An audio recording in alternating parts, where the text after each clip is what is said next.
E quando a gente olha o gráfico, e eu vou compartilhar aqui na tela com vocês, do número de mortes por Covid no Brasil, eu estou comparando aqui o Brasil e os Estados Unidos. E antes vamos ver o seguinte, um gráfico que parece mais difícil de ver, mas ele não faz a média móvel, ele diz novas mortes por dia. E é um gráfico que parece muito confuso, mas eu vou dar um zoom aqui, bem grande, para vocês entenderem o seguinte. Uma tendência, tá, é definida quando você tem um gráfico que faz topos e fundos cada vez mais baixos ou topos e fundos cada vez mais altos. Então, por exemplo, aqui você tem esse topo, isso aqui é o gráfico do Brasil, deixa eu tirar o dos Estados Unidos por enquanto. Aqui você tem esse topo a 3.869 mortes por dia, e aqui você tem um fundo a 1.240, ou seja, a máxima foi a 3.869, a mínima foi a 1.240. Logo aqui, você tem um topo mais alto do que esse. E aqui você tem um fundo mais alto do que esse. Então, aqui você está numa tendência ainda de alta. Veja que aqui tem um topo mais baixo, um topo mais alto, um topo mais alto. Aqui um fundo com fundo mais alto. Aqui você já não faz um topo mais alto que esse. Depois de uma série de topos mais altos, você faz um fundo mais baixo. E logo em seguida você faz, um topo mais baixo. Logo em seguida você faz um fundo mais baixo que o fundo anterior. Então você reverteu uma tendência de alta para uma tendência de baixa.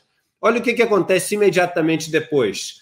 Todos os topos começam a ser mais baixos e todos os fundos começam a ser mais baixos. Você entra numa tendência de queda. Por isso que a gente aqui na live imediatamente falou, olha, estamos entrando em uma tendência de queda do número de mortes de Covid. Mas olha que notícia ruim a gente tem nesses últimos dias. Depois dessa sequência, você tem aqui um fundo que foi com 790 mortes e um topo que foi com 2.398, isso no final de maio.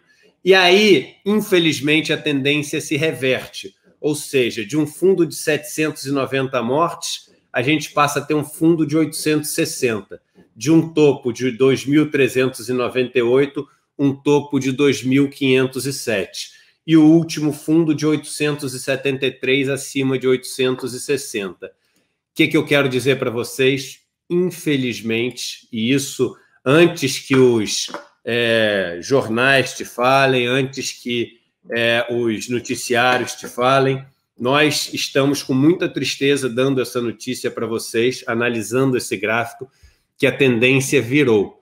E entramos novamente numa tendência de aumento do número de mortes por dia, contrariando o mundo inteiro que tem conseguido se vacinar. E aí eu quero passar mais um dado para vocês. Nos Estados Unidos, o topo do número de mortes por dia, aqui já olhando a média móvel, foi logo antes ali, olha, no dia 15 de janeiro. Foi exatamente dias antes, 2 dias antes, do novo presidente assumir. E depois que o novo presidente assume, esse número de mortes cai de uma média de 3.400 por dia para hoje uma média de 427 por dia. Se no Brasil tivéssemos conseguido fazer a vacinação que foi feita nos Estados Unidos, e tínhamos condições para isso, porque vacinar não é uma questão de ter dinheiro para comprar as vacinas, este é o menor de todos os gastos, comparado, por exemplo, com a queda da atividade econômica que acontece por conta da não vacinação, por conta do não cuidado da pandemia. Isso é nada mesmo, né? E o Brasil tinha toda a capacidade de, tendo as vacinas, ter vacinado a sua população, ou quase toda a sua população já, porque tem um sistema único de saúde, tem um programa de imunização por conta de outras doenças que são combatidas através da imunização, através da vacinação do Brasil, e o Brasil é um exemplo, um case mundial de sucesso.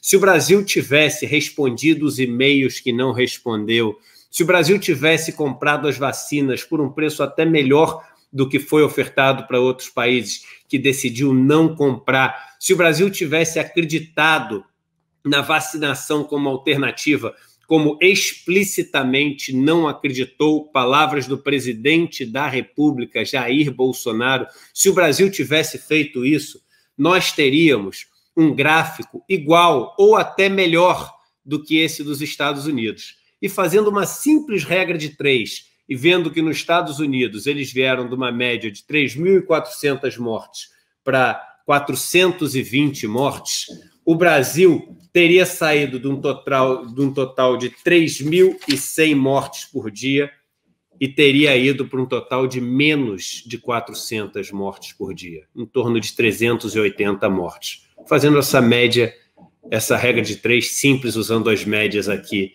de 7 dias. Isso significa, e é importante todo mundo ter isso na cabeça, isso significa, isso é um dado, isso não é uma opinião, isso é simplesmente olhando o que já foi feito e transportando isso para a nossa realidade, que por dia mais de 1.000 pessoas estão morrendo sem motivo no Brasil.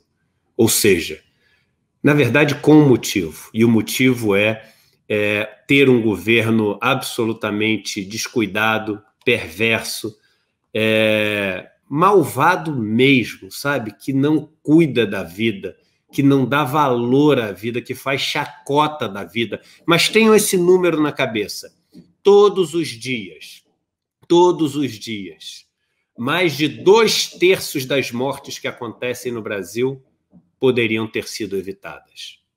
Hoje, a gente já tem dados para dizer que todos os dias no Brasil, mais de 2/3 das mortes poderiam ser evitadas. E a gente tem que dar nome àqueles que são responsáveis. A gente tem que culpar aqueles que são responsáveis. Jair Bolsonaro, Paulo Guedes, Queiroga, Pazuello, essas pessoas levam na conta esse número, essa estatística triste, horrível, de mais de 1.000 mortes por dia hoje, que não precisavam estar acontecendo. Isso é trágico, mas eu quis passar pelos números junto com vocês, para vocês poderem entender. E peço que depois, se vocês puderem, que vocês compartilhem isso, porque é uma maneira muito simples, muito didática e muito direto ao ponto que as pessoas precisam ter para poder entender o tamanho do que está acontecendo.